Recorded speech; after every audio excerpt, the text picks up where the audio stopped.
Chelsea have made it to the quarterfinals of the Club World Cup. And was that a penalty, guys? Like, what are we doing? Kusema tu ukweli, hii game madelays ilikuwa kadhaa. Kusema ukweli, kuwatch ilikuwa ngumu. Ilidoze half the time, but ilicheki at least tukiboya Reece James. I think Reece James is just reminding us every day that this guy is quality. Like delivery, set pieces. You know, we all know these things, but vile amekuwa na injury kadhaa tumekuwa tu tukimdharau kama mafans wengine si wa Chelsea. I know Chelsea fans rate him. Obviously, Chelsea fans are frustrated because of the injuries. He's the club captain, but this guy's quality is undefeated, man. Like, the guy is just quality. And then he actually did Di Maria's celebration in front of his face. That was fire. But these referees, me, I don't know. Like, there's just this Club World Cup. Kusema ukweli, ino game ya kwanza nimewatch yani vizuri. Na hata kusema ukweli watch from beginning to end juu ilikuwa ina hiyo madelay kadhaa. It's just been tough. It's just been tough to watch because of the times and everything. And it's making me really concerned about the World Cup next year. I'm seeing like many games will get postponed next year, and not even postponed, like delayed and stuff. So it's really going to mess up the schedule. But anyway, all in all, Di Maria gets the penalty, slots it in like a boss. Say the fact that at his age, at his big age, he still he can have such a big impact on games is crazy. It's crazy to me. But it also tells me that Benfica are useless. If a 40-year-old man is the one that's running the game for you, like that is not ideal. It really is not ideal. But he was so good. Just to say the truth, he was so good. Slaughtered the penalty, sent Nani the wrong way. 120 minutes, he's still running around, leading the counter like a 22-year-old. Yeah, Di Maria was special in this game. Obviously, the red card was a game changer. Prestiani getting a second yellow card. But you know what? Going into extra time, this has only given Chelsea more confidence. Drew, you saw how Palmer was hyped up. Kula red amesema we toka nje ya picha nana na msukuma. And sometimes you need to get that fire under the belly, you know. Then obviously Nkunku got the goal that we thought would be the winner, which is great for his confidence. He had did he come on? Yeah, he came on for the lap. Obviously Nick Jacks is suspended.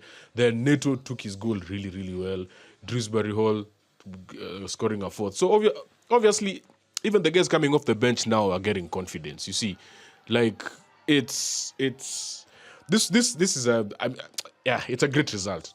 Let's just be fair. It's a great result because at 1-0 it should have been you guys snuck into the quarterfinals. But now that penalty, in as much as in my head I don't think it was a penalty, you now get more confidence. You have players off the bench coming and scoring, and that can only do them well.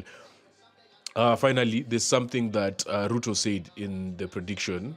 We're doing the round of 16 prediction. The video is up on our TikTok, and he said that Man City are probably the favorites for this tournament because they're one of the few teams that can just remove 7 players and bring in another 7, and it's still a really good team.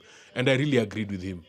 But looking at the Chelsea team, Chelsea are the other team. In fact, I might argue that Chelsea can do it even better than City because how do you bring Dewsbury Hall off the bench? Chaloba came off the bench. Nkunku, Malo Gusto, Adarabioyo, even though Badiashile got injured. Like, this team is stacked. This team is stacked. This team is made for this tournament. Kila nalisema mnatoka round of 16. I'm seeing this team reach the final.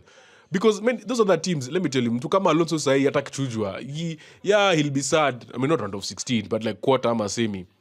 He'll be sad, yes, but he wouldn't be because it's Real. Real are in every tournament to win, even Bayern and all these teams. But if they get out, they don't really care. I feel like this is just an unnecessary tournament. With regards to, it wasn't well thought out with regards to the safety of players. Do you remember when Qatar World Cup 2022, all of a sudden 2 years later, everyone is getting muscular injuries? 2 years later was last year. How many hamstring injuries do you have this season? Arsenal alone had like 6 muscular injuries, hamstring, bad ones. 3 really bad ones, but like many, like 6 players had lengthy ones. Because Kai Havertz and Saka had surgery. You go to Man City, look at everyone who got injured. Rodri, ACL. Like, people were getting serious injuries because you forced a World Cup in the middle of the year, which, again, there was not the time to do it because of the heat. But it's a factor. It's a factor. So now when you add that World Cup, you add the rest some people are not getting. People like Pedri playing 70 games in a season. Was it Botafogo Palmeiras? Botafogo had played 76 games this season before they even came into this tournament. It's going to get to a point where it's too much. It's too much. And we laughed at Chelsea for a long time that they have a bloated squad, but let me tell you, in the next 2 years, these are the teams that are going to, yes, it's hard to keep up the squad harmony, but having a big squad like this is what is going to set them apart, I believe. It's really going to set them apart. So, yeah.